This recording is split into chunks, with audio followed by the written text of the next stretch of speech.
Anda memasuki zona bisnis di Sapa Indonesia Pagi, Saudara. Kejahatan 17 tahun silam yang membuat BNI kebobolan 1,7 triliun rupiah kembali mencuat setelah pelaku penggelapan dana kredit yaitu Maria Pauline Lumowa tertangkap.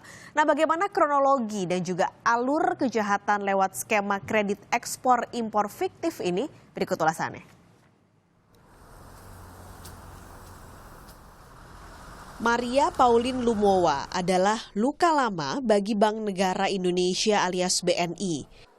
Alih-alih mendapat margin keuntungan, BNI justru kebobolan uang sampai 1,7 triliun rupiah dari surat kredit fiktif. Bagaimana kronologi kejahatan perbankan ini dimulai? Bagaimana pula cara kerja surat kredit alias letter of credit dalam proses ekspor impor? Kami coba jelaskan dengan kronologi sederhana. Kejahatan Maria Pauline Lumowa pada BNI terjadi pada Juli 2002 sampai dengan Agustus 2003. Bagaimana caranya? Bank asing menerbitkan surat kredit alias LC untuk importir di luar negeri. Mereka disebut dengan opening bank atau bank pembuka alias penerbit LC alias penjamin kredit. Saat itu adalah Rosbank Switzerland, Dubai Bank Kenya, The Wall Street Banking Corporation, dan Middle East Bank Kenya. Jenis barang yang dicantumkan Maria Pauline Lumowa lewat Gramarindo adalah pasir kuarsa dan minyak residu. Tujuannya dua negara, yaitu Kongo dan Kenya. Masalahnya, ini diduga fiktif. Karena transaksi yang menjadi underlying penerbitan tidak ada. Artinya, belum ada kejelasan apakah bank asing itu benar menerbitkan LC atau LC dibuat oleh Maria Lumowa. Tapi, kalau benar bank asing menerbitkan, berarti dokumen pendukung atas penerbitan LC itu mungkin palsu. Lalu bagaimana posisi BNI? Di sini BNI bertindak sebagai bank penerus LC alias yang punya duit keras senilai 1,7 triliun rupiah. Beneficiary alias penerima LC di sini adalah eksportir, yaitu Maria Pauline Lumowa. Ia mengajukan permohonan diskonto wesel ekspor berjangka alias kredit ekspor atas sejumlah yang tadi disebut pada BNI sebagai bank penerus LC dan disetujui.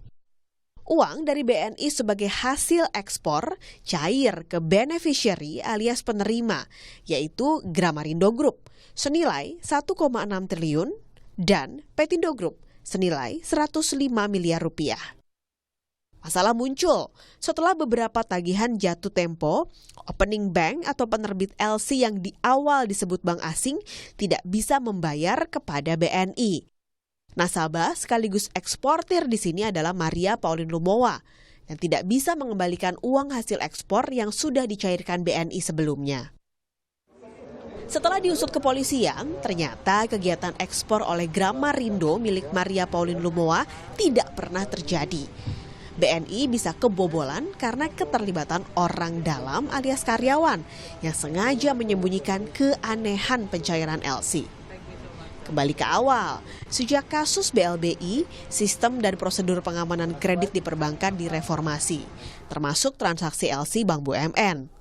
Akan tetapi, sistem pengamanan yang mumpuni di sebuah bank akan tetap kalah jika ada moral penjahat orang dalam, yaitu karyawan bank yang punya kuasa. Kita bahas lebih dalam sebenarnya letter of credit ini apa sih? Jadi letter of credit ini sebenarnya skema yang wajar digunakan di sistem pembayaran internasional. Kenapa? Karena letter of credit ini jadi seperti jaminan ya, semacam jaminan untuk penjual pembeli, dalam hal ini adalah eksportir dan importir yang sudah pasti jaraknya jauh. Karena biasanya eksportir di negara A, importir di negara B. Nah, letter of credit ini jadi jaminan keduanya akan bertransaksi aman, tidak saling menipu. itu gunanya letter of credit. Maka dari itu ada juga pihak lain di antara penjual dan pembeli yang biasanya adalah bank, yaitu bank di negara A atau bank di negara eksportir dan bank di negara importir. Jadi eksportir akhirnya bisa menerima pembayaran dari importir setelah barang dan dokumen dikirim ke importir. Jadi keduanya akan merasa safe, merasa aman karena biasanya juga kenapa eksportir dan importir ini memakai letter of credit, biasanya antara keduanya belum pernah bertemu atau belum pernah bertransaksi sebelumnya, jadi belum ada kepercayaan di antara keduanya. Nah, letter of credit ini digunakan supaya keduanya merasa safe.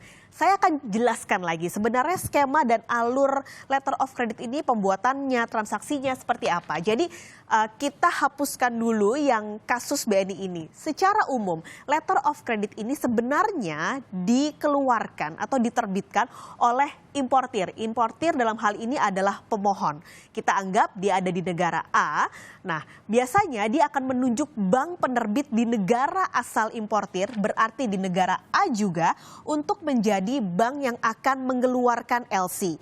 Nantinya eksportir, yaitu beneficiary dalam hal ini adalah eksportir yang ada di negara B, juga akan menunjuk bank di negara B, di negara yang sama dengan eksportir, untuk nantinya akan mendapatkan dokumen dari bank di negara A yang merupakan bank penerbit untuk bank penerus ini yang mengeluarkan uang tunai ke beneficiary yang dipilih oleh eksportir ini.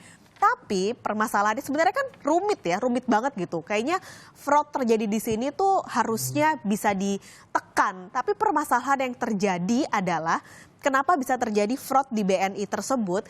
Jadi kalau kami coba riset, sebenarnya kasus ini siapa sih importirnya? Nah, ini pertanyaannya. Jadi tidak pernah ada informasi soal siapa importir yang sebenarnya membeli barang dari Gramarindo dan juga Petindo. Siapa? Ini tidak ada pertanyaannya. Jadi Gramarindo dan Petindo ini memilih 4 bank ini yang ada di Kenya dan juga Kongo. Ini memilih 4 sebagai bank penerbit LC dan akhirnya diberikan kepada BNI, dalam hal ini adalah bank penerusnya. Karena BNI sudah mendapatkan dokumen LC-nya, akhirnya dia mau nih ngasih 1,7 triliun rupiah ke dua grup ini. Permasalahannya adalah satu, ternyata transaksinya nihil. Ini yang masih pertanyaan besar. Kok bisa sih transaksinya nihil? Sebenarnya apakah dokumennya yang palsu? Atau 4 bank ini yang sebenarnya mengeluarkan dokumen palsu?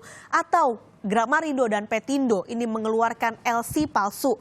Ini yang masih nggak jelas karena sudah pasti dananya yang dari negara atau dari bank di negara penerbit ini nggak ada 1,7 triliun.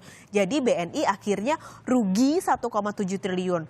Tentu tidak berdampak sistemik ketika itu di 2003, tapi berdampak pada keuangan atau kinerja keuangan BNI terutama di angka kredit macet atau angka NPL-nya dan juga perhitungan kinerja keuangan di kuartal pada tahun 2003 tersebut. Lalu sebenarnya di letter of credit ini tidak hanya letter of credit yang biasa digunakan oleh eksportir importir, tapi banyak yang menggunakan letter of credit karena mereka merasa kegunaannya paling mudah, paling terjamin gitu. Karena satu, prosedurnya sangat rumit. Tadi kan sudah saya jelaskan ya, rumit sekali karena ada 4 pihak di sini. Eksportir, importir, lalu juga ada 2 bank asing dan juga Indonesia. Sebenarnya penjaminannya rumit. Banyak sekali dokumen yang harus diverifikasi. Tapi lagi-lagi karena ada oknum nakal di dalam BNI, akhirnya bobol. Nah, padahal harusnya penjaminannya ini sangat rumit. Yang kedua, ada risiko pembatasan devisa. Karena kalau tadi Anda lihat, kenapa nggak importir langsung aja bayar ke beneficiary atau bank di negara A atau bank beneficiary langsung ke bank penerbit gitu, atau sebaliknya importir langsung ke bank penerus. Nah, ini ada dana-dana atau biaya yang harus dibayarkan lebih oleh eksportir dan juga importir. Ini nggak terjadi kalau mereka pakai letter of credit. Itu dia kenapa akhirnya banyak yang memilih letter of credit. Dan nih pembayarannya pasti karena bank baru akan ngeluarin uang ke eksportir kalau barangnya sudah sampai diimportir. Kalau ada apa-apa, maka ini akan jadi urusan antar bank, yaitu bank penjamin, nih ya, jelaskan lagi, bank penerbit dan juga bank penerus. Ini kalau dana dan juga transaksinya tidak ada. Masalahnya di BNI ada oknum di dalamnya sehingga yang harusnya penjaminannya pasti, pembayarannya pasti, buyar semua. Sebenarnya letter of credit nggak hanya sendiri, ada beberapa skema yang digunakan oleh eksportir-importir kalau mau pembayaran. Jadi ada yang pakai tunai, lalu juga pakai cek, pakai wesel. Tapi ini biasanya digunakan oleh mereka yang sudah punya transaksi bisnis lebih lama. Bukan yang pertama kali digunakan, bukan yang pertama kali bertransaksi. Ada rasa keamanan dan kepercayaan antar kedua pihak. Lalu juga biasanya ada yang pakai escrow account atau kalau di Indonesia istilahnya rekber gitu, rekening bersama.